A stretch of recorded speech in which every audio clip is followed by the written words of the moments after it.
ఇంటర్వ్యూస్లో విన్నట్టు గుర్తు నాకు. చిన్నప్పుడు ఏదో టీవీఎస్ అడిగాను, కొనిపెట్టలేదు, అందుకే ఇప్పుడు కంటిన్యూస్గా నేను బైకులు కొంటున్నాను అని. నిజమేనా? నాకు జ్ఞాపకం లేదు అసలు. ఓకే. ఈ మధ్యకాలంలో చూసుకుంటే ఎక్కువగా నరసింహస్వామి క్షేత్ర దర్శనలు, వారాహి దీక్షలు, అంటే అందరూ బాగుండాలని. అలాగే మొన్న వెంకటేశ్వర స్వామి క్షేత్రంలో జరిగిన లడ్డు వ్యవహారంలో కూడా దానికి ప్రక్షాళనగా ఆయనే ముందుగా ఒక దీక్షని శ్రీకారం చుట్టారు. ఈరోజు 11 రోజులు దీక్ష చేస్తున్నారు. సో దీనిపై మీరు ఏమంటారు? సంతోషంగా చేయటం మంచిదే కదమ్మా. అంత అదృష్టం కదా ఆయన.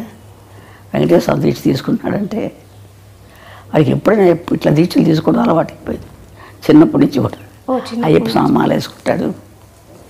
నాకు నేను వెళ్దామంటే ఒకసారి నేను వెళ్ళాలి నాన్న అని చెప్పంటే నా కోసం అయ్యప్ప స్వామి మాల వేసుకున్నాడు.